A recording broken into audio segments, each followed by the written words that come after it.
আসসালামু আলাইকুম সবাইকে। আশা করি সবাই ভালো আছো। আমি মুমতাহিন সিদ্দিক প্রাপ্তি, ঢাকা মেডিকেল কলেজে এখন ফাইনাল ইয়ারে পড়ছি। তো তোমাদের সাথে আমার আগেও দেখা হয়েছে। আমি এর আগে কোষের গঠনে একটা ক্লাস নিয়েছি, সেটা আজকে আমরা কন্টিনিউ করব। তো কারোর কোনো সমস্যা থাকলে বা শুনতে সমস্যা হলে আমাকে কমেন্টে জানাবে।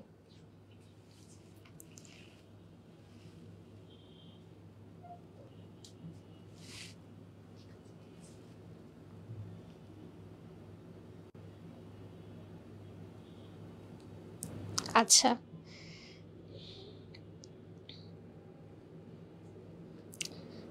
আমরা আগের দিন লাইসোজোম পর্যন্ত পড়িয়েছিলাম। আজকে আমরা এন্ডোপ্লাজমিক রেটিকুলাম থেকে শুরু করব। আমার প্রকৃত কোষে উপস্থিত থাকবে, যেটা আদিকোষে থাকবে না। আদিকোষে কোনো আবরণীবদ্ধ অঙ্গাণু থাকে না। তাহলে বুঝলাম এটা প্রকৃত কোষে উপস্থিত থাকে।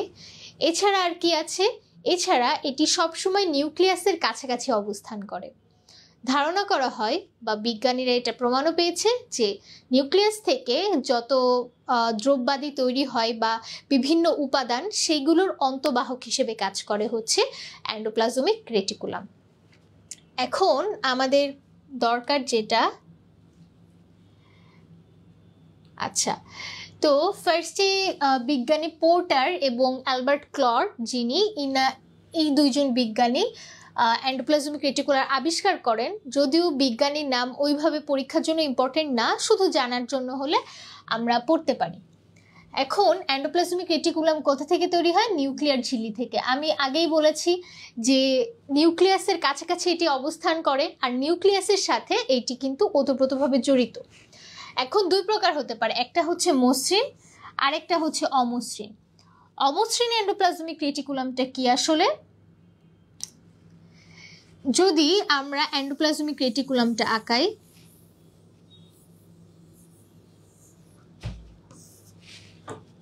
আচ্ছা, তো আমরা যদি এন্ডোপ্লাজমিক রেটিকুলামটা আঁকাই, তাহলে এখানে যদি দেখা যায় দানার মতো রাইবোজোম উপস্থিত থাকে, তাহলে এর সারফেসটা কি হয়ে যায়? রাফ হয়ে যায়। তো রাফ হয়ে যাওয়ার কারণে এটার নাম হয়ে যায় অমসৃণ। ঠিক আছে, তাহলে যদি রাইবোজোম উপস্থিত থাকে তাহলে সেটা হচ্ছে অমসৃণ এন্ডোপ্লাজমিক রেটিকুলাম বা রাফ এন্ডোপ্লাজমিক রেটিকুলাম। যদি আমার হচ্ছে এই কি বলা যায়, এই রাইবোজোমগুলো উপস্থিত না থাকে, তাহলে সারফেসগুলো কিন্তু স্মুথ হয়ে যায়, যেটা আমার বাঁদিকে দেখা যাচ্ছে। তো এইটাকে বলা হয় হচ্ছে মসৃণ বা স্মুথ এন্ডোপ্লাজমিক রেটিকুলাম। তাহলে এই পোর্শনটুকু কি হয়ে গেল? মসৃণ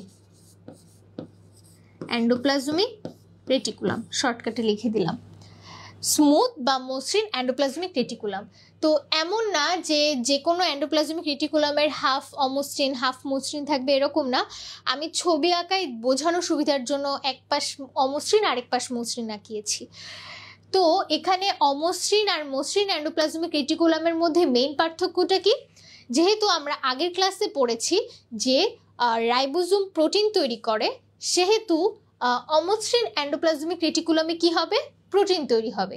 কিন্তু মসৃণ এন্ডোপ্লাজমিক রেটিকুলাম যেটি, এখানে কিন্তু প্রোটিন তৈরি হবে না। এটাই হচ্ছে মেইন পার্থক্য, আর বাকিগুলো আমরা পড়ার সময় বুঝবো। আচ্ছা, এখন এখানে যেটি ছিল মসৃণ আর অমসৃণ, তো এখানে আর কিছু লাগবে না। ভৌত গঠন কি কি থাকতে পারে?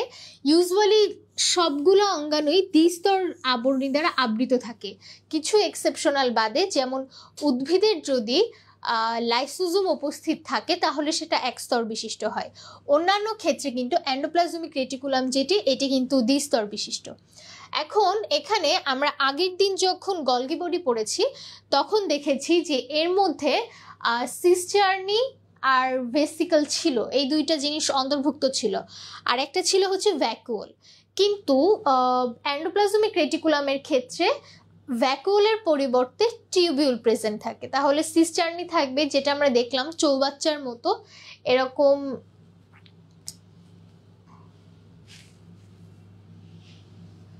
চৌবাচ্চার মতো এরকম উপস্থিত থাকবে, এগুলো হচ্ছে সিস্টার্নি।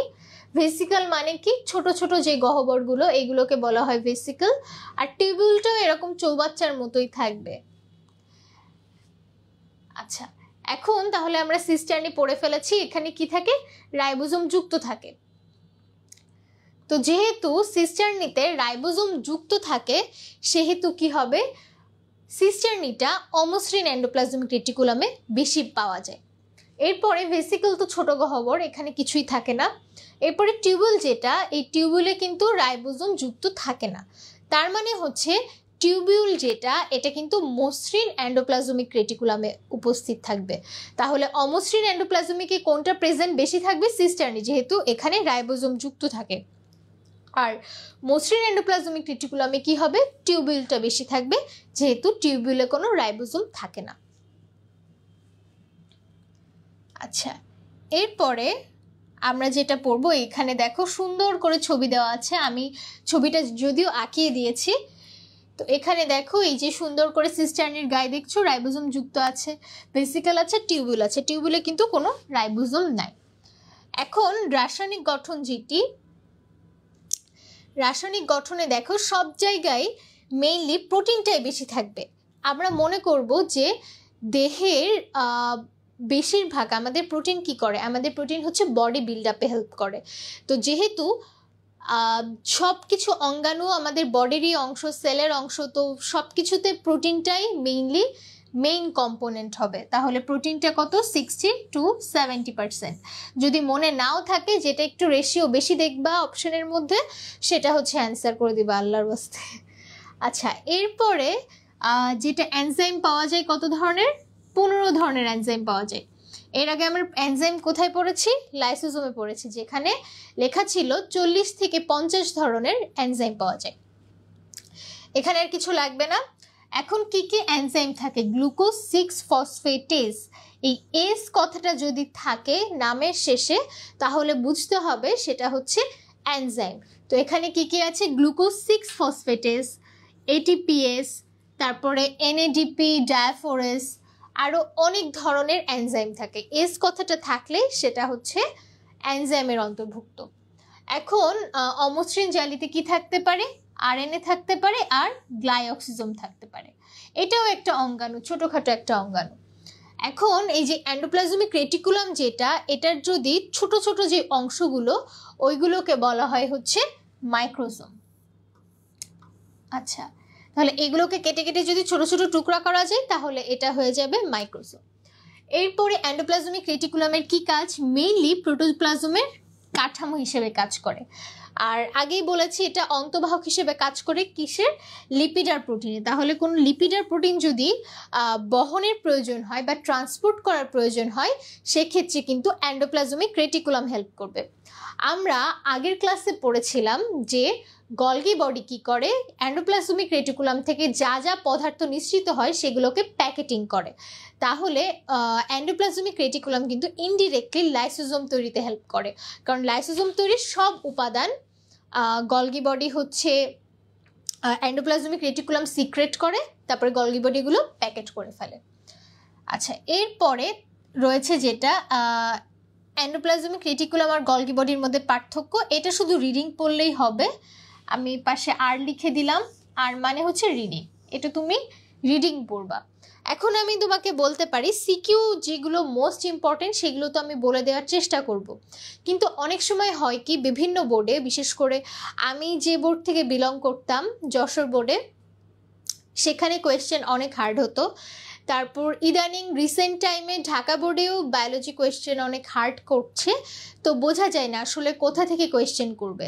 এই জন্য আমি বলবো অ্যাডমিশন বলো আর এইচএসসি বলো, বইয়ের প্রতিটা লাইনই ইম্পর্টেন্ট। এর মধ্যে থেকে যেগুলো বেশিবার এসেছে, যেটা আমরা বেশি বেশি করে পড়ব, যেটা একদমই বেসিকের জন্য দরকারি, সেগুলাকে আমরা হাইলাইট করব। এখন আমরা যদি দেখি এখানে এন্ডোপ্লাজমিক রেটিকুলাম আর গলগি বডির মধ্যে পার্থক্য, এটা আমরা পারবো আশা করি। এরপরে যেটা আছে সেটা হচ্ছে অমসৃণ এন্ডোপ্লাজমিক রেটিকুলাম আর মসৃণ এন্ডোপ্লাজমিক রেটিকুলামের মধ্যে পার্থক্য। আমরা সব কিছুই পড়বো, যেটা মেইনলি আমাদের দরকার যেটা মেইনলি আমাদের দরকার সেটা হচ্ছে এই যে অমসৃণ এন্ডোপ্লাজমিক রেটিকুলাম ক্যালসিয়াম সঞ্চয় করে, আর মসৃণ এন্ডোপ্লাজমিক রেটিকুলাম ক্যালসিয়াম মুক্ত করে। এই জিনিসটা জাস্ট মাথায় রাখতে হবে। ক্যালসিয়াম মুক্ত মানে কি, সেল থেকে ক্যালসিয়ামটাকে সিক্রেট করে বা মুক্ত করে। তো মনে রাখবে কি করে, মসৃণ মুক্ত করে, মসৃণ ক্যালসিয়াম মুক্ত করে, এভাবে মনে রাখতে হবে। আচ্ছা, এরপরে আমরা যেটা পড়বো সেটা হচ্ছে মাইটোকন্ড্রিয়া। এটা সিকিউর জন্য ভেরি ভেরি ইম্পর্টেন্ট। পাশে তোমরা সিকিউ লিখে রাখবা, তাহলে পরীক্ষার আগের দিন যখন পড়বা এইগুলা একটু বেশি ইম্পর্টেন্স দিয়ে পড়বা। কারণ এটা গ নাম্বারে আসে, হয় মাইটোকন্ড্রিয়ার ছবি দিয়ে দেয় অথবা মাইটোকন্ড্রিয়া সম্পর্কে কিছু জিনিস বর্ণনা করে। ছোটবেলা থেকে আমরা পড়ে আসছি, যখন থেকে আমরা সেল পড়েছি, যে আমাদের কোষের একটা পাওয়ার হাউস আছে, যেটা আমাদের বিভিন্ন এলাকায় এরকম পাওয়ার প্ল্যান্ট থাকে না, ওরকমই আমাদের কোষের একটা পাওয়ার হাউস আছে যেখানে পাওয়ার প্রডিউস করে। তো একে কি বলা হয়, এর নিকনেমটা আজকে আমরা কি পেলাম, মাইটোকন্ড্রিয়ার কোষের পাওয়ার হাউস। এখন কোষের পাওয়ার হাউস যেটা, এই কোষের পাওয়ার হাউস যেটাকে দ্বিস্তরী হয়, ঠিক আছে। এখন এখানে অনেক আবিষ্কারকের নাম লেখা আছে, সায়েন্টিস্টের নাম লেখা আছে, এত কিছু ইম্পর্টেন্ট না। আমাদের যেটা দরকার, এই যে কোষ আয়তনের মোট 20 ভাগ হচ্ছে মাইটোকন্ড্রিয়ার অংশ, এটা আমাদের দরকার, ঠিক আছে। এছাড়া মাইটোকন্ড্রিয়ার কিছু নিকনেম আরও বেশি আছে। মাইটোকন্ড্রিয়ার পাশাপাশি এটার আরেকটা নাম হচ্ছে বায়োপ্লাস্ট, ঠিক আছে। বায়োপ্লাস্ট উৎপত্তি কি, এটা হচ্ছে বিভাজনের মাধ্যমে যখন কোষ বিভাজিত হয় তার সাথে সাথেই মাইটোকন্ড্রিয়াগুলোর সংখ্যা বৃদ্ধি পায়। তো যেহেতু এটা কোষের পাওয়ার হাউস, তাহলে আমাদের যে যে কোষে বা যে যে টিস্যুতে পাওয়ার দরকার সেই সেই জায়গায় পাওয়ার তৈরি করবে, সেখানে বেশি বেশি মাইটোকন্ড্রিয়া থাকবে। তো সাপোজ আমাদের বডিতে সবচেয়ে বেশি কাজ করে কে, হার্ট কাজ করে, আর কে কাজ করে, লিভার কাজ করে। তো যকৃতে অনেক বেশি, বলা যায় সব থেকে বেশি মাইটোকন্ড্রিয়া পাওয়া যায়, কারণ যকৃতে বেশি বেশি শক্তি দরকার, আর শক্তি তৈরি করে কে, মাইটোকন্ড্রিয়া। তাহলে আমাদের যেখানে যেখানে বেশি শক্তি দরকার সেখানে সেখানে বেশি বেশি মাইটোকন্ড্রিয়া থাকবে। তো এখানে প্রতি কোষে কয়তে থাকে, 300 থেকে 400টা, এটা নর্মালি থাকবে। কিন্তু যকৃৎ কোষে কত, 1000-এর বেশি থাকে। আর অ্যামিবা একটা প্রাণী, এই প্রাণীতে আরো বেশি দেখা যায়। এখন আকৃতি দিয়েছে যে এটা বৃত্তাকার হতে পারে, দণ্ডাকার হতে পারে, সূত্রাকার হতে পারে, বিভিন্ন আকারের হতে পারে। এটা কিসে আসতে পারে, এটা হচ্ছে তোমার যে বহুপদী আছে, বহুপদীর জন্য ইম্পর্টেন্ট। বহুপদী যে এমসিকিউ গুলা, সেগুলোর জন্য হচ্ছে এই আকৃতিটা ইম্পর্টেন্ট। এখন আমরা একটু আবরণ গঠনটা দেখি।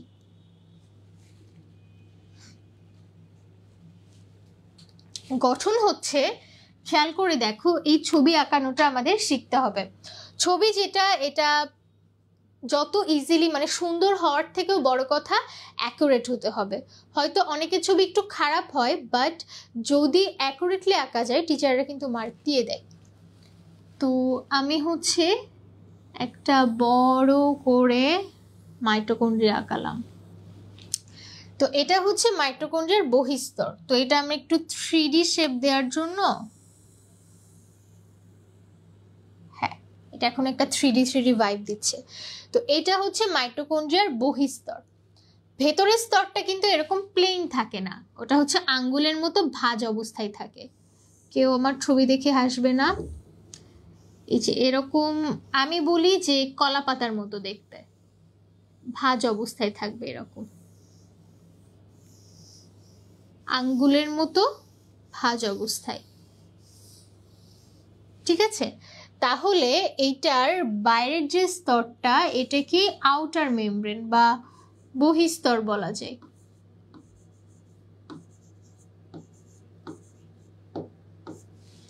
আচ্ছা, এর ভেতরে যেটা আঙ্গুলের মতো ভাঁজ ভাঁজ তৈরি হয়েছে, এটা হচ্ছে অন্তঃস্তর।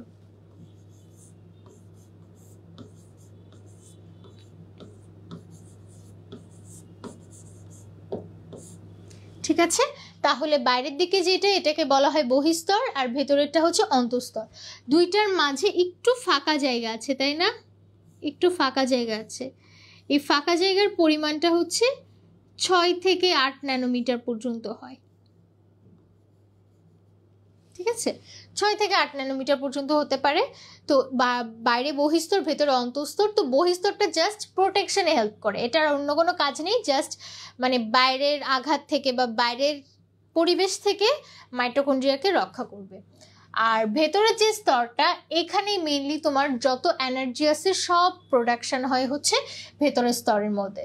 তো ভেতরের স্তরে কি কি থাকবে, যেটা সবচেয়ে বেশি থাকে এরকম ছোট ছোট, এটা পুরো অন্তঃস্তর জুড়েই থাকে, আমি সবটুকু আঁকালাম না, পুরো অন্তঃস্তর জুড়ে এরকম ছোট ছোট ছোট ছোট গুটি গুটিই থাকবে। এই গুটি গুটি জিনিসটা হচ্ছে এটিপি সিনথেসিস। আবার এটার আগের নাম ছিল হচ্ছে অক্সিজোম, এখন এটাকে এটিপি সিনথেসিসও বলা হয়, সিনথেটিক অণু আর কি। তো এটা কি আছে, এটার একটা বৃন্ত আছে, ছোট বোটা আছে, এটার একটা মাথা আছে, এটার একটা ভূমি আছে। তো এটা কি করে, এটিপি তৈরি করে। এছাড়া আর কি থাকবে, আমরা জানি মাইটোকন্ড্রিয়ার মধ্যে কি থাকবে, সাইটোপ্লাজমের কিছু ম্যাট্রিক্স থাকবে না? তো মাইটোকন্ড্রিয়ার মধ্যে ম্যাট্রিক্স উপস্থিত থাকে পুরো ভেতর স্তর জুড়ে। এরপরে আর কি থাকবে, মাইটোকন্ড্রিয়া আর প্লাস্টিড। এটা শুরুর দিকে আমরা জেনেছি যে এই দুইটাকে ধারণা করা হয়, বিজ্ঞানীরা বলেছেন যে এই দুইটা আগে ব্যাকটেরিয়া ছিল বা অন্য আদিকোষী জীব ছিল, পরবর্তীতে আমাদের দেহে মডিফিকেশনের মাধ্যমে অ্যান্ডোসিম্বায়োসিস মানে আমাদের ভেতরে সিম্বায়োসিস বা মিথজীবিতার মাধ্যমে পরিবর্তিত হয়ে মাইটোকন্ড্রিয়া আর প্লাস্টিড তৈরি হয়েছে। এটা বিজ্ঞানীদের মতে, এটা এখনো থিসিস পর্যায়ে আছে, এটা এমন না যে প্রমাণিত হয়েছে, কিন্তু এটা বিজ্ঞানীদের মতে। এখন এর মধ্যে কি কি থাকবে, ফার্স্টে তাহলে আদিকোষে কি থাকে, একটা বৃত্তাকার ডিএনএ থাকে, তাহলে ডিএনএ থাকবে। এছাড়া কি থাকবে, আদিকোষে কি থাকে, 70S রাইবোজোম, তাইলে 70S রাইবোজোম থাকবে।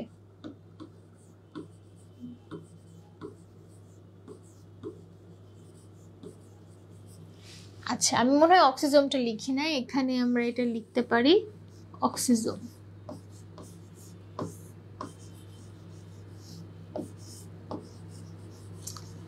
এখন একটা জিনিস খেয়াল করে দেখো, আচ্ছা আমরা ম্যাট্রিক্সটাও লিখি নাই, ম্যাট্রিক্স ইংলিশেই লিখে দেই। একটা জিনিস খেয়াল করে দেখো, আমি কিন্তু ছবি একদিকে আঁকিয়েছি আর সব ইন্ডিকেশনগুলো আরেক দিকে দিয়েছি।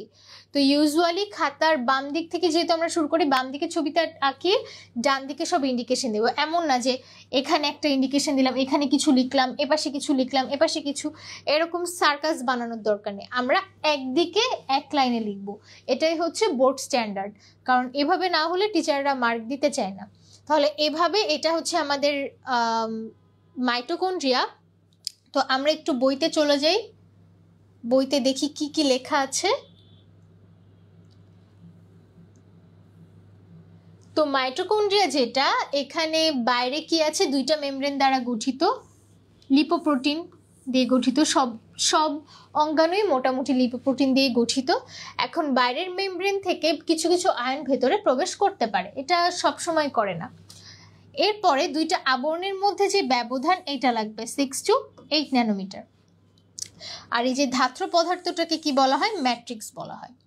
আচ্ছা, আরেকটা জিনিস তোমাদেরকে দেখাই, এই যে আঙুলের ভাঁজের মতো যে অংশটা, এই ভাঁজগুলাকে বলা হয় হচ্ছে ক্রিস্টি।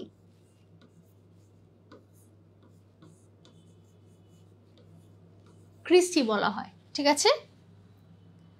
এখন আচ্ছা, এখন তাহলে এখানে আর কিছু লাগবে না, এখানে আমরা দুইটা আবরণের মধ্যে ব্যবধান পড়েছি। আচ্ছা, এখন ক্রিস্টি কি কি আছে, যেটা হচ্ছে আঙ্গুলের মতো অভিক্ষেপ সৃষ্টি করে, এটাকে বলা হয় হচ্ছে ক্রিস্টি। ওকে, আচ্ছা, এরপরে অক্সিজোমও আমরা পড়েছি, যে দানাদার যে অন্তঃগাত্র, ওটাকে অক্সিজোম বলা হয়। তো কি কি নিয়ে গঠিত, মস্তক, বোটা আর ভূমি নিয়ে। এখানে আর কিছু দরকার নেই। এরপরে হচ্ছে বৃত্তাকার ডিএনএ। বৃত্তাকার ডিএনএতে কি কি থাকবে? একটা বৃত্তাকার ডিএনএ থাকবে, 70s রাইবোজোম আছে। আমরা আগেই বলেছি এটা হচ্ছে ব্যাকটেরিয়ার সাথে মিল সম্পন্ন, এই জন্য ব্যাকটেরিয়ার মতো এরও কি থাকবে? 70s রাইবোজোম আর হচ্ছে বৃত্তাকার ডিএনএ। তো আমরা কি বলেছি, প্রোটিন যেহেতু বডি বিল্ড আপ করে 65%ই হচ্ছে প্রোটিন আর 29% হচ্ছে গ্লিসারাইড আর 4% লেসিথিন থাকে আর কি। লেসিথিনটা কি? এটা হচ্ছে একটা জটিল ফসফোলিপিড। এরপরে মাইটোকন্ড্রিয়াতে কি থাকবে? 100 প্রকারের এনজাইম থাকতে পারে, এটা লাগবে। তাহলে মাইটোকন্ড্রিয়াতে এত বেশি বিক্রিয়া চলে যে মাইটোকন্ড্রিয়াতে 100 ধরনের এনজাইম থাকে। তাহলে আমরা এর আগে কি পড়েছি? লাইসোজোমে থাকে হচ্ছে 40 থেকে 50 ধরনের এনজাইম, এন্ডোপ্লাজমিক রেটিকুলামে থাকে 15 প্রকার এনজাইম, আর মাইটোকন্ড্রিয়াতে থাকে 100 প্রকার এনজাইম। এখন মাইটোকন্ড্রিয়ার যে কাজের মধ্যে এটা ভেরি ইম্পর্টেন্ট। এটা সবাই আস্ক করে যে মাইটোকন্ড্রিয়াকে কেন কোষের পাওয়ার হাউস বলা হয়। এখন আমরা যদি 7-8-এ থাকতাম তাহলে লিখতাম যে শক্তি উৎপাদন করে এই জন্য পাওয়ার হাউস বলা হয়, তখন আমরা ফুল মার্কসে পেয়ে যেতাম। এখন আমাদের এক্সট্রা কি অ্যাড করতে হবে? বলতে হবে যে মাইটোকন্ড্রিয়াতে আমাদের যে সবাত শোষণ হয়, আমাদের জীব দেহে যে সবাত শোষণ হয়, সবাত শোষণের সবচেয়ে বড় যেই শক্তি উৎপাদনের ধাপ ক্রেবস চক্র আর ইলেকট্রন ট্রান্সপোর্ট চেইন ইটিসি, এই দুইটি ধাপ আমাদের মাইটোকন্ড্রিয়াতে সম্পন্ন হয় আর এক্ষেত্রে অনেক বেশি এটিপি তৈরি হয়। এজন্য মাইটোকন্ড্রিয়াকে কোষের পাওয়ার হাউস বলা হয়। তাহলে আমি আরেকবার রিপিট করছি, সেটা হচ্ছে মাইটোকন্ড্রিয়া যেটি, এর মধ্যে আমাদের সবাত শোষণের গুরুত্বপূর্ণ সবচেয়ে বড় যে ধাপটি ক্রেবস চক্র ও ইটিসি ইলেকট্রন ট্রান্সপোর্ট চেইন, এটা আমরা নবম অধ্যায়ে পড়লে জানতে পারবো। এই দুইটি ধাপের মাধ্যমে সব থেকে বেশি এটিপি তৈরি হয়, এজন্য মাইটোকন্ড্রিয়াকে কোষের পাওয়ার হাউস বলা হয়। এখন মাইটোকন্ড্রিয়ার কাজ কি আছে? এই যে আমি যেটা বলছি ক্রেবস চক্র, etc, oxidative phosphorylation. Oxidative phosphorylation জিনিসটা কি? অক্সিডেটিভ হচ্ছে অক্সিডেশন মানে কি? জারণ। ফসফোরাইলেশন মানে হচ্ছে এডিপির সাথে আইপি যোগ হয়ে এটিপি তৈরি করে, এটা হচ্ছে তোমার ফসফোরাইলেশন। ফসফোরাইলেশন কেন? কারণ হচ্ছে ফসফেট যুক্ত হচ্ছে, এই জন্য ইনঅর্গানিক ফসফেট, অজৈব ফসফেট যুক্ত হচ্ছে এই জন্য। তো এই এটিপি যদি জারণ বিজারণের মাধ্যমে তৈরি হয়, যেটা শ্বসনে ঘটে, জারণ বিজারণের মাধ্যমে যদি এটিপি তৈরি হয়, সেটার নাম হয়ে যাবে কি? Oxidative phosphorylation. অক্সিডেটিভ ফসফোরাইলেশন, ঠিক আছে? তাহলে এটিপি থেকে যদি জারণ বিজারণের মাধ্যমে এটিপি তৈরি হয়, সেটাকে বলা হয় অক্সিডেটিভ ফসফোরাইলেশন। আচ্ছা, তাহলে এটাও ঘটে। এরপর কি আছে? নিজস্ব ডিএনএ আর আরএনএ তৈরি করে। এটা ভেরি ইম্পর্টেন্ট, এটা এমসিকিউতে প্রচুর আসে। এরপরে ক্যালসিয়াম কি করে? সঠিক ঘনত্ব রক্ষা করে। আর যত ধরনের আয়ন আছে সব আয়নগুলো সঞ্চিত রাখে হচ্ছে মাইটোকন্ড্রিয়া। এখন এখানে এই যে আমি একটু আগে যে সম্পর্কে তোমাদেরকে একটু হিন্ট দিয়েছি, সেই সম্পর্কে এখানে লেখা আছে যে অ্যান্ডোসিম্বার্ট। অ্যান্ডোসিম্বার্ট কি? ইউক্যারিওটিক মানে কি? প্রকৃত কোষে। প্রকৃত কোষে যদি ক্লোরোপ্লাস্ট আর মাইটোকন্ড্রিয়া থাকে, তখন এইটা কি করে? মডিফিকেশন বা এন্ডোফ্যাগোসাইটোসিসের মাধ্যমে তোমার এটা মডিফাইড অঙ্গাণু হিসেবে আমাদের বডিতে বা কোষেই থেকে যায়। এটাই হচ্ছে অ্যান্ডোসিম্বার্ট। এটা অনেক সময় তোমার ক নাম্বারে আসতে পারে, কতেও আসতে পারে, ক্ষতেও আসতে পারে। আচ্ছা, এখন মাইটোকন্ড্রিয়ার বহির্গঠন আর অন্তর্গঠনের মধ্যে পার্থক্য আমরা দেখেছি যে বাইরের যে মেমব্রেনটা, এটা কি করে? প্রোটেকশনের কাজ করে, আর ভেতরের মেমব্রেনটা তোমার কাজ করে, মানে প্রোটেকশন বাদে যে কাজটা, সেই কাজটা করে। তাহলে আমার মানে শক্তি উৎপাদন করে। এখন তাহলে এই জন্য বলছে বহির্গঠন হচ্ছে কর্মধায়ক, আর এই যে বহির্গঠন হচ্ছে রক্ষণাত্মক আর তোমার অন্তর্গঠনটা হচ্ছে কর্মধারক, তাহলে অন্তর্গঠনটা কাজ করবে আর বাইরের যে মেমব্রেনটা এটা হচ্ছে প্রোটেকশন দিবে। তাহলে এখন আমরা নেক্সট টপিকে চলে আসি, সেটা হচ্ছে প্লাস্টিড। তো এখন তোমাদের এই যে মাইটোকন্ড্রিয়া পড়ালাম, মাইটোকন্ড্রিয়া নিয়ে কি কারোর কোনো কোয়েশ্চেন আছে?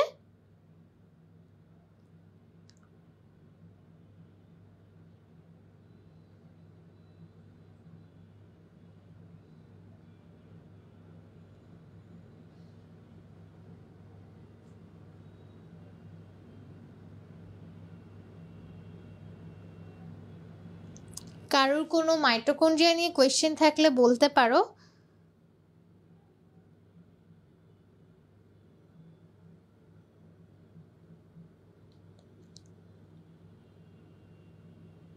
আচ্ছা, আমি তাহলে নেক্সটে চলে যাই। আগামী 30 তারিখ থেকে এইচএসসি সেকেন্ড ইয়ার এইচএসসি পরীক্ষা শুরু হবে। তোমরাও যারা কেবল কলেজ সিলেকশন এসেছে বা সামনে এইচএসসি শুরু করবে, তাদেরও দেখতে দেখতে টাইম চলে যাবে। হঠাৎ করেই এইচএসসি পরীক্ষা দেখবা যে চোখ বন্ধ করে খুললেই দেখবা যে এইচএসসি পরীক্ষা চলে আসছে। আচ্ছা, যাই হোক, এই জন্য রেগুলার মানে প্রতিদিনের পড়াটা প্রতিদিনই কমপ্লিট করে রাখতে হবে। আচ্ছা, তো প্লাস্টিড যেটা, এই প্লাস্টিডেরও একটা নিকনেম আছে। আমরা প্রতিদিন প্রতিটা অঙ্গাণু পড়ি আর এক একটা নিকনেম দিই। তো প্লাস্টিডের নিকনেম হচ্ছে তোমার সুগার ফ্যাক্টরি। এর আগে আমরা যে গলগি বডি পড়েছিলাম, ওখানে কিন্তু আমরা পড়েছিলাম হচ্ছে কার্বোহাইড্রেট ফ্যাক্টরি, আর এটা হচ্ছে সুগার ফ্যাক্টরি। দুইটার মধ্যে পার্থক্য কি? প্লাস্টিড যেটা, এটা কি করে, আমাদের যে সান থাকে বা সূর্য থাকে, সূর্য সানরে থেকে বা সানলাইট থেকে, সূর্য থেকে কি করে, যেই সৌরশক্তিটা, সেই সৌরশক্তির সাহায্যে কি করবে, গ্লুকোজ তৈরি করবে। তাহলে মেইন গ্লুকোজটা কিন্তু তৈরি করছে প্লাস্টিড। এই জন্য এটাকে সুগার ফ্যাক্টরি বলা হয়, কারণ গ্লুকোজ একটা সুগার। যদি হচ্ছে কোষরসায়ন পড়ে থাকো, রাগিবের ক্লাস নেওয়ার কথা, তো কোষরসায়নেও হচ্ছে ওখানেও মেনশন করা হয়েছে যে সুগার জিনিসটা কি। তো সুগার মিষ্টি দানাদার পানিতে দ্রবণীয়, তো গ্লুকোজও হচ্ছে একটা সুগার। যেহেতু গ্লুকোজ প্লাস্টিড তৈরি করে, এই জন্য প্লাস্টিডকে সুগার ফ্যাক্টরি বলা হয়। এরপরে প্লাস্টিডের পরে গলগি বডি কার্বোহাইড্রেট। কেন কার্বোহাইড্রেট ফ্যাক্টরি বলা হয়? কারণ এই যে সুগারটা এই অনেকগুলো গ্লুকোজ যুক্ত হয়ে হয়ে জটিল পলিস্যাকারাইড তৈরি করে, যেটাকে কার্বোহাইড্রেট বা জটিল শর্করা বলা হয়। এই জন্য জটিল শর্করা যেহেতু গলগি বডি তৈরি করে, এই জন্য গলগি বডিকে কার্বোহাইড্রেট ফ্যাক্টরি বলা হয়, আর প্লাস্টিডকে সুগার ফ্যাক্টরি বলা হয়। ওকে, তাহলে আমরা হচ্ছে যদি দেখি, এই প্লাস্টিকটা কিন্তু ভেরি ভেরি ইম্পর্টেন্ট। এটাকে আরেকটা জিনিসও বলা হয় কোষের রান্নাঘর, যেহেতু রান্না বান্নাটা এখানেই হয়, এই জন্য একে কোষের রান্নাঘরও বলা হয়। এখন কোথায় কোথায় থাকে? এটা মেইনলি উদ্ভিদে উপস্থিত থাকে, কিন্তু শৈবালে উপস্থিত থাকে, সবুজ শৈবালে, বাট কিছু কিছু জায়গায় থাকে না, যেমন ছত্রাকে থাকে না, ব্যাকটেরিয়ায় থাকে না, নীলাভ সবুজ শৈবালে থাকে না। এইটা খুবই সুন্দর একটা কোয়েশ্চেন বহুপদী হিসেবে, অথবা এটা নর্মাল এমসিকিউ হিসেবেও আসতে পারে যে নিচের কোনটিতে প্লাস্টিড উপস্থিত আছে, তখন এই তিনটা বাদে যেটা থাকবে সেটাই অ্যান্সার হবে। তো নীলাভ সবুজ শৈবালে এটা সবুজ কালার, কিন্তু এটার আবার প্লাস্টিড কেন নাই? কারণ এই সবুজ কালার, এর মধ্যে ক্লোরোফিল থাকে, বাট প্লাস্টিড আলাদা করে অঙ্গাণু থাকে না। এই জন্য নীলাভ সবুজ শৈবাল ক্লোরোফিল থাকে দেখে তৈরি করতে পারবে, গ্লুকোজ তৈরি করতে পারবে, কিন্তু ওদের প্লাস্টিডটা প্রেজেন্ট থাকে না। এখন এখানে প্লাস্টিডের মধ্যে দুইটা ভাগে ভাগ করা যায়, একটা হচ্ছে বর্ণযুক্ত আর একটা হচ্ছে বর্ণহীন। বর্ণহীন, দেখো বর্ণহীনের বাংলা হচ্ছে ইংলিশ হচ্ছে লিউকোপ্লাস্ট। ইংলিশে ঠিক বলা যায় না, দেখা যায় যে যে ল্যাটিন বা গ্রিক ওয়ার্ড থেকে আসছে। তো লিউকো মানে হচ্ছে সাদা, এই জন্য এটার নাম হচ্ছে লিউকোপ্লাস্ট। আর বর্ণযুক্ত দুইটা আছে, একটা ক্রোমোপ্লাস্ট আর একটা ক্লোরোপ্লাস্ট।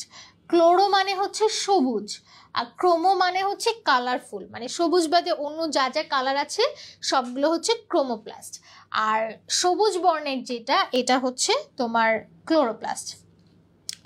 এখন এটা লাল হতে পারে, এটা হচ্ছে বাদামি হতে পারে, এটা হচ্ছে হলুদ হতে পারে, এটা ক্যারোটিনো কমলা হতে পারে। লাল যেটা এটা হচ্ছে কেটে গিয়েছে, এখানে আমি লিখে দিই রডোপ্লাস্ট টাইপের এরপরে ফিউপ্লাস্ট যেটা সেটা হচ্ছে তোমার বাদামি। জ্যান্থো যেটা সেটা হচ্ছে হলুদ, অনেক সময় পাতা হলুদ হয়ে যায় না, জ্যান্থোফিলের কারণে হয়। ক্যারোটিনও যদি থাকে বিটা ক্যারোটিন তখন সেটা কমলা হয়ে যায়। আমাদের কিন্তু অনেক বিটা ক্যারোটিন সমৃদ্ধ কি কি খাবার আছে বলো তো? গাজর আছে, যত কালারফুল সবজি আছে গাজর, দেন হচ্ছে মিষ্টি কুমড়া, পাকা পেঁপে, সব কিছুতে কিন্তু এই বিটা ক্যারোটিন থাকে। এখন এই যে লিউকোপ্লাস্ট এইটা ভেরি ভেরি ইম্পর্টেন্ট এমসিকিউ এর জন্য, মোস্ট ইম্পর্টেন্ট বলা যায় প্লাস্টিডের। এখন এখানে তিনটা আছে, একটা হচ্ছে অ্যামাইলোপ্লাস্ট, অ্যালিউরোপ্লাস্ট, ইলায়োপ্লাস্ট। অ্যামাইলোপ্লাস্ট কি, আমরা যদি কার্বোহাইড্রেটের উপাদান পড়ে থাকি কোষ রসায়নে, ওখানে দেখব যে অ্যামাইলোপেকটিন আছে আর অ্যামাইলোজ আছে। তো এই অ্যামাইলো থেকে নামটা হয়েছে অ্যামাইলোপ্লাস্ট। তাহলে অ্যামাইলোপ্লাস্ট কি করবে?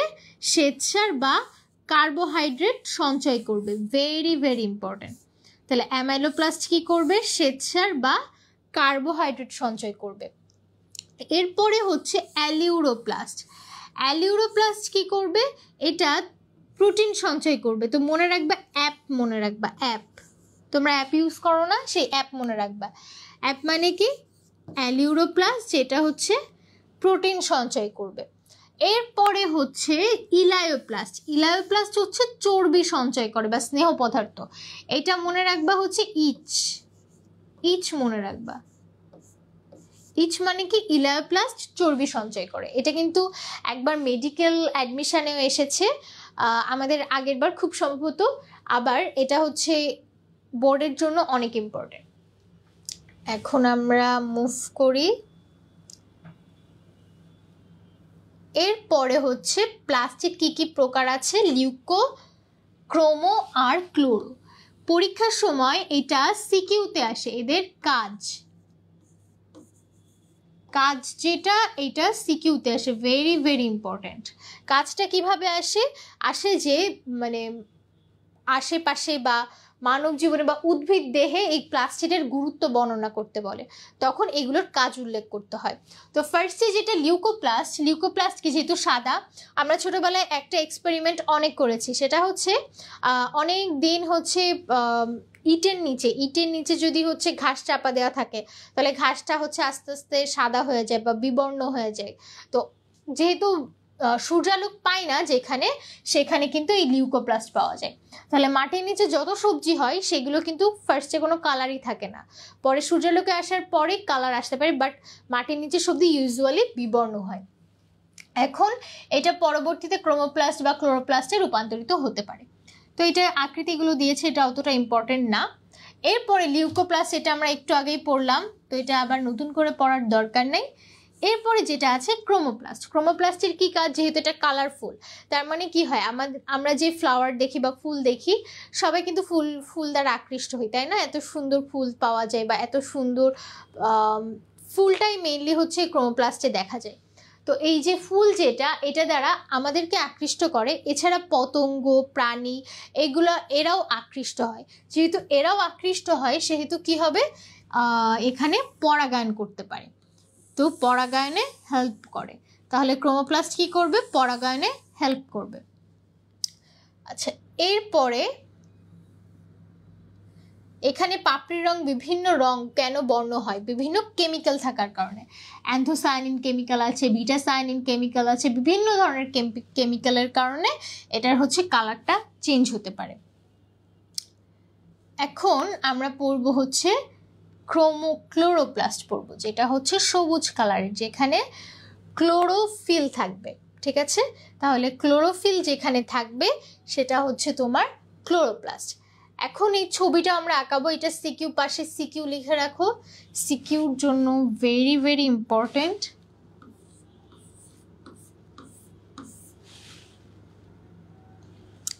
এমসিকিউ এর জন্য ভেরি ভেরি ইম্পর্টেন্ট এটা। আচ্ছা, এখন আমরা একটা ছবি আঁকাবো।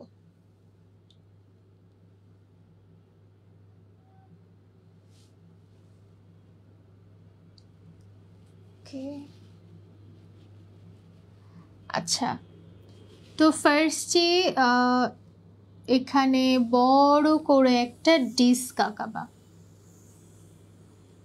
এটা কিন্তু একটা স্তর, উপস এখানে সুন্দর হয় নাই। এরপরে এর বাইরে আরো একটা স্তর আঁকাবা, যদিও আমার খুবই বাজে হচ্ছে, বাট বোঝানোর জন্য হলেই হবে।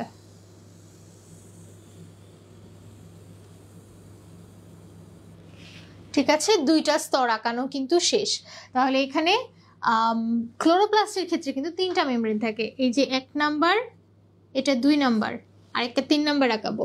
এখানে এবার পয়সার মতো অনেকগুলো পরপর, তুমি যদি পয়সাগুলো বা কয়েনগুলো পরপর রাখলে যেরকম লাগে সেইভাবে তুমি অনেকগুলো এখানে আঁকাইতে থাকবা। এখানে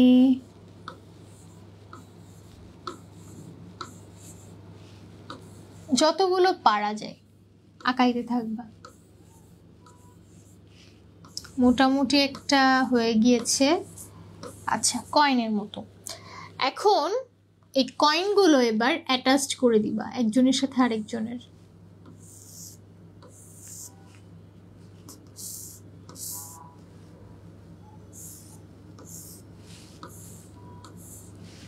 ঠিক আছে, এরপরে অবশ্যই এখানেও ম্যাট্রিক্স থাকবে, কিন্তু ম্যাট্রিক্সের নামটা একটু আলাদা। তো আমরা তিনটা মেমব্রেন দেখে ফেললাম, এটা একটা 2, এটা হচ্ছে 3 নাম্বার মেমব্রেন। তো এই যে অনেকগুলো কয়েন যেটা, এগুলাকে একত্রে বলা হয় গ্রানা বা গ্রানাম। ঠিক আছে, এরপরে গ্রানামের মধ্যে যেটা, যে একটা সিঙ্গেল কয়েনের মধ্যে যেটি অবস্থান করে সেগুলোকে বলা হয় হচ্ছে থাইলাকয়েড।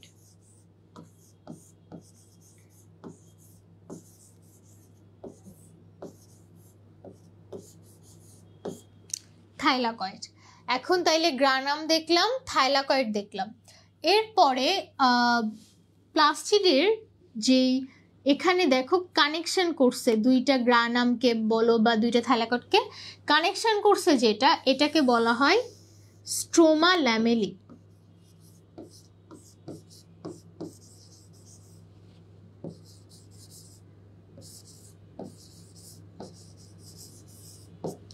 Stroma lamellae. তাহলে গ্রানাম থাকলো, থাইলাকয়েড থাকলো, স্ট্রোমা ল্যামেলি থাকলো। এরপরে এখানে যে ম্যাট্রিক্সগুলো আছে, এই ম্যাট্রিক্সগুলাকে কি বলা হয়? স্ট্রোমা বলা হয়, স্ট্রোমা।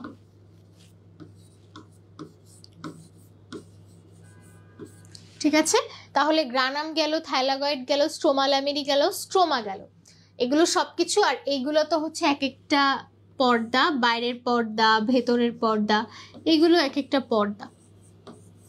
এছাড়া কি থাকবে?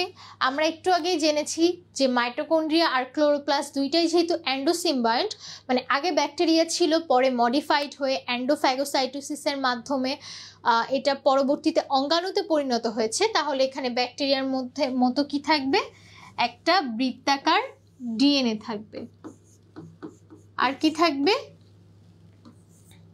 70S রাইবোজোম থাকবে।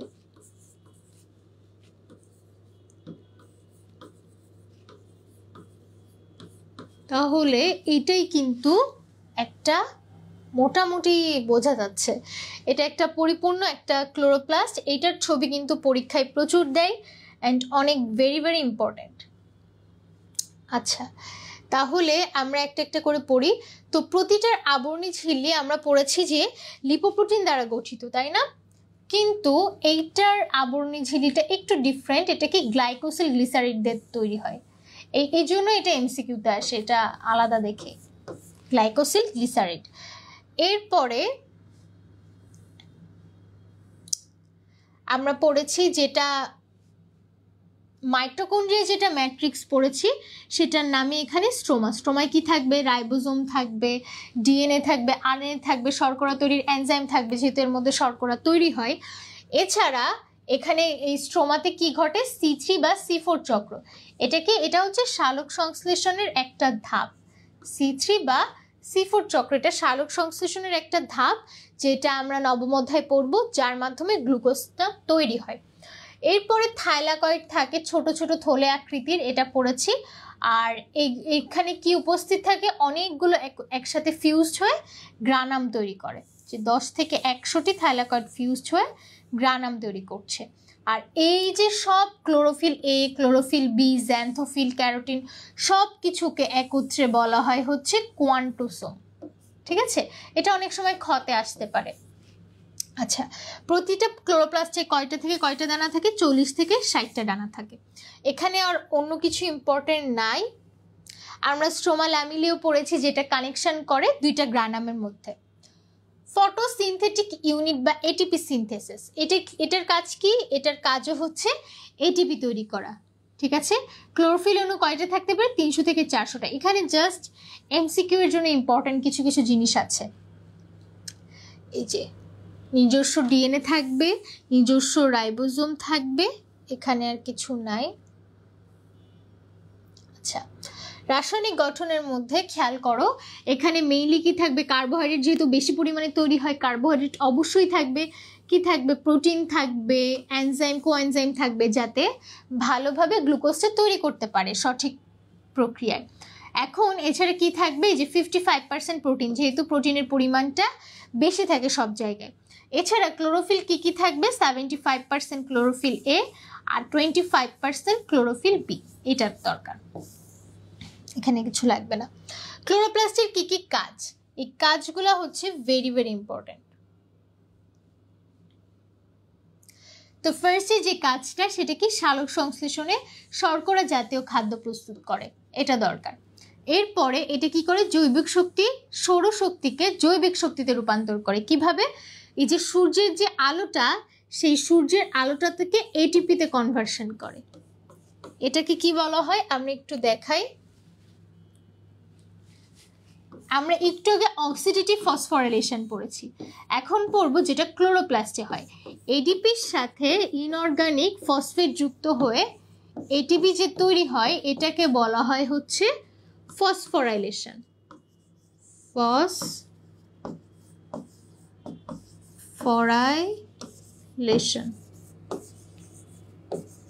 ঠিক আছে। এখন এটিপির সাথে এটিপি যুক্ত হয়ে যে গঠন হওয়ার প্রক্রিয়াকে বলে ফসফোরাইলেশন। এটা যদি সূর্যের আলোর উপস্থিতিতে ঘটে, তাহলে সেটা হয়ে যায় ফটোফসফোরাইলেশন। ফটোফসফোরাইলেশন, তাহলে এখানে কি করছে? লিটারেলি এই যে এটিপির মধ্যে তোমার হচ্ছে সূর্যের আলোটা সঞ্চিত থাকবে, তাহলে এই যে সূর্যের আলোকে কি করছে? জৈবিক শক্তিতে রূপান্তর করছে। এটা একমাত্র ক্লোরোপ্লাস্টকে দিয়েই পসিবল, আর কাউকে দিয়ে পসিবল না। এছাড়া কি করবে? সৌরক শক্তিতে এটা পড়েছি। RUBP কি? রাইবোলোস 1,5-বিসফসফেট। খুবই কঠিন একটা নাম, এখন মনে রাখার দরকারও নেই, এটা যখন আমরা নবম অধ্যায় পড়বো তখন বুঝতে পারবো। এরপরে হচ্ছে প্রোটিন নিউক্লিক অ্যাসিড তৈরি করে। ফটোফসফোরাইলেশন, এটা আমরা পড়লাম একটু আগে। ফটো রেসপিরেশন করে। ফটো মানে কি? আলো, রেসপিরেশন মানে কি? শ্বসন। তো আলোর উপস্থিতিতে যখন উদ্ভিদ অক্সিজেন গ্রহণ করে, এটাকে বলা হচ্ছে ফটো রেসপিরেশন। বিস্তারিত এটাও আমরা নবম অধ্যায়ে জানতে পারবো। এরপরে সাইটোপ্লাজমিক ইনহেরিটেন্সে সাহায্য করে। ইনহেরিটেন্স মানে কি? বংশ পরম্পরায় যখন ডিএনএটা ট্রান্সফার হয়, এটাকে বলা হয় ইনহেরিটেন্স। তো যেহেতু ক্লোরোপ্লাস্ট যেটি, এটির হচ্ছে তোমার ক্লোরোপ্লাস্টের ডিএনএ প্রেজেন্ট থাকে, এই জন্য এটি ইনহেরিটেন্সেও হেল্প করে। এছাড়া স্বকীয়তা বজায় রাখে। এখানে আর কিছু নেই। এটা প্রচুর আসে যে মাইটোকন্ড্রিয়া আর প্লাস্টিডের মধ্যে পার্থক্য। এখন আশা করি এটা তোমরা পারবা, এটা খ নাম্বারে বেশি আসে। আচ্ছা, সাদৃশ্য, এই যে এই তুলনা, এটাও প্রচুর সিকিউতে আসে। তোমার গঠন সহ এটা সিকিউতে আসে, এই জন্য এটা সিকিউ এর জন্য ইম্পর্টেন্ট। আচ্ছা, তাহলে আমরা যে মাইটোকন্ড্রিয়া পড়লাম, প্লাস্টিড পড়লাম, প্লাস্টিডে কারো কোনো সমস্যা আছে? সমস্যা থাকলে কমেন্ট করে জানাও।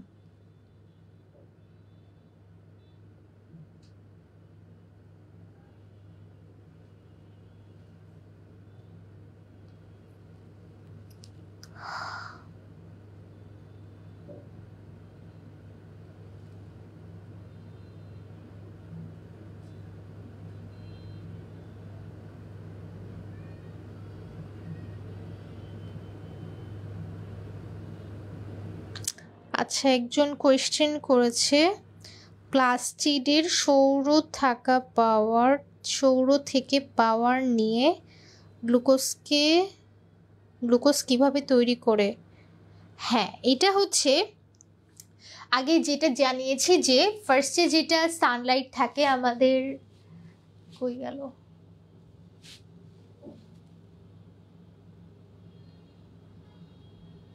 আচ্ছা, তো এখানে ফার্স্টে কি করছে, সৌরশক্তি যেটা সূর্য শক্তি, এটা কি করতেছে, এটির সাহায্যে এডিপি থেকে ইনঅর্গানিক ফসফেট যুক্ত হয়ে এটিপি তৈরি করছে। এই এটিপি পরবর্তীতে তোমার গ্লুকোজ তৈরিতে হেল্প করবে। এখন গ্লুকোজ তৈরিতে কিভাবে হেল্প করবে এটা কিন্তু নবম অধ্যায়ের, এটা যদি এখন পড়িয়ে দিই তাহলে কিন্তু আমরা নবম অধ্যায়ে চলে যাব। তো আমরা যখন নবম অধ্যায় পড়ব তখন কিন্তু ইজিলি বুঝতে পারবো যে কিভাবে গ্লুকোজটা তৈরি হচ্ছে। মেইনলি আমি তোমাকে সিম্পলি একটা ইকুয়েশন দিয়ে এখন বুঝিয়ে দিতে পারি যেটা তোমার জন্য ইজি হবে। সিম্পলি আমরা যে ইকুয়েশনটা জানি যে কার্বন ডাইঅক্সাইড আর পানি, ঠিক আছে, সূর্যালোকের উপস্থিতিতে যেখানে মানে এটিপিটা তৈরি হয় সেখানে গ্লুকোজটা তৈরি হবে C6H12O6। উপজাত হিসেবে কি বের হবে, পানি বের হবে আর হচ্ছে অক্সিজেনটা বের হবে। তাহলে 6 অণু কার্বন ডাইঅক্সাইড, 12 অণু পানি। এতটুকুই এ পর্যন্ত জেনে রাখো। এরপর নবম অধ্যায় যখন পড়াবো তখন ইনশাল্লাহ আরো ভালোভাবে বুঝাই দিতে পারবো।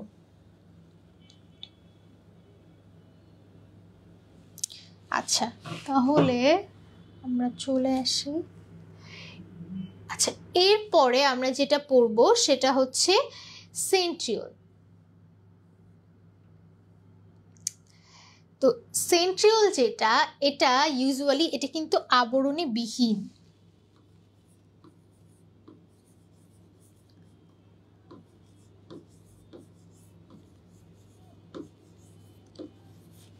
আবরণী বিহীন, তো আবরণী বিহীন যেহেতু সেন্ট্রিওল, সেহেতু এখানে কি থাকবে, আদিকোষ, ডায়াটম, ইস্ট এগুলোতে থাকবে না, কিন্তু ইউজুয়ালি এটা প্রাণীকোষে উপস্থিত থাকে।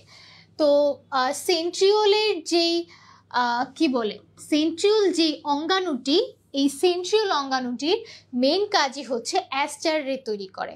অ্যাস্টার রে তৈরি করে কি হবে, প্রাণী কোষে অ্যাস্টার রেটা তৈরি হলে তখন কোষ বিভাজনের সময় মাকুযন্ত্র বা স্পিন্ডল তন্তু তৈরি হয়। এটা আমরা পড়েছি ক্লাস 8-9-এ থাকতে যে স্পিন্ডল যন্ত্র তৈরি হয়। ওই স্পিন্ডল যন্ত্রতে অ্যাস্টার রেটা হচ্ছে সেন্ট্রিওল তৈরি করে। তো এখানে কোথায় কোথায় অনুপস্থিত, আদিকোষে থাকে না, ডায়াটমে থাকে না, ইস্টে থাকে না, আবৃতবীজ এগুলোতে থাকে না। এটা কিন্তু এমসিকিউতে আসে। আর দুইটা সেন্ট্রিওল একত্রে থাকলে এটাকে কি বলা হয়, ডিপ্লোজোম বলা হয়। এখন সেন্ট্রিওলগুলো তিনটা ভাগে যদি আমি ভাগ করি তাহলে ফার্স্টে এই যে প্রাচীর দেখা যাচ্ছে একটা, দেন হচ্ছে এই যে দেখো তিনটা করে ট্রিপলেটস দেখা যাচ্ছে। এখানে দেখা না গেল আমি দেখাই দিই, এরকম ত্রয়ী অনুনালিকা ভাবে অবস্থান করে, ঠিক আছে, এরকম ত্রয়ী অনুনালিকা ভাবে সেন্ট্রিওলগুলো অবস্থান করে, ঠিক আছে। আর এগুলো যোজক বা লিঙ্কার দিয়ে যুক্ত অবস্থায় থাকে। আচ্ছা, তাহলে এখানে সেন্ট্রিওল যেটা, এখানে ত্রয়ী অনুনালিকা তৈরি হয়, এছাড়া হচ্ছে যোজক বা লিঙ্কার থাকে। সেন্ট্রিওলে কোনো আবরণী বা ডিএনএ আরএনএ কিচ্ছু থাকে না, কিন্তু সেন্ট্রিওল সহ কিছু সাইটোপ্লাজম যদি একত্রে যুক্ত হয় এইটাকে বলা হয় হচ্ছে সেন্ট্রোসোম। সেন্ট্রোসোম কিন্তু আবরণী যুক্ত, বাট ভেতরে যে সেন্ট্রিওল এটার কিন্তু কোনো আবরণী নাই। আচ্ছা, তো এখানে অনুনালিকা 9টা ত্রয়ী অনুনালিকা, তাহলে এই যে তিনটা করে যে, আচ্ছা এখানে দেখায় এই যে এরকম 9টা থাকবে, 9টা তৈরি হলে তাহলে সেন্ট্রিওলটা তৈরি হবে। আচ্ছা এখানে, আচ্ছা তাহলে এখানে যে সেন্ট্রিওল যেটি, সেন্ট্রিওলের আশেপাশে গার্হস্থ্যকে সেন্ট্রোস্ফিয়ার বলে, এটা পড়েছি। এখন সেন্ট্রিওল কি নিয়ে গঠিত, মেইনলি যেহেতু প্রোটিন বডি বিল্ড আপ করে, প্রোটিন অবশ্যই থাকবে, লিপিড থাকবে আর এটিপি থাকবে। ভেরি ভেরি ইম্পর্টেন্ট, এটা কিন্তু এমসিকিউতে আসে বহুপদীতে। আচ্ছা, এরপরে সেন্ট্রিওলের কাজ যেটা, এটা ভেরি ভেরি ইম্পর্টেন্ট। এটা কি করবে? শুক্রাণু লেজ তৈরি করে। আমরা কিন্তু আগের ক্লাসে পড়েছি শুক্রাণুর মাথা তৈরি করে হচ্ছে গলগি বডি, তাহলে শুক্রাণুর লেজকে তৈরি করবে সেন্ট্রিওল। এছাড়া মাকুতন্তু আমি এটা বলেছি, এখানে তুমি লিখে রাখতে পারি অ্যাস্টার রে তৈরি করে, অ্যাস্টার রে। আচ্ছা, এছাড়া কি করে? সিলিয়া বা ফ্লাজেলা যুক্ত কোষে সিলিয়া বা ফ্লাজেলা তৈরি করে। এতটুকুই। তাহলে সেন্ট্রিওল বুঝতে আশা করি কারো সমস্যা হওয়ার কথা না।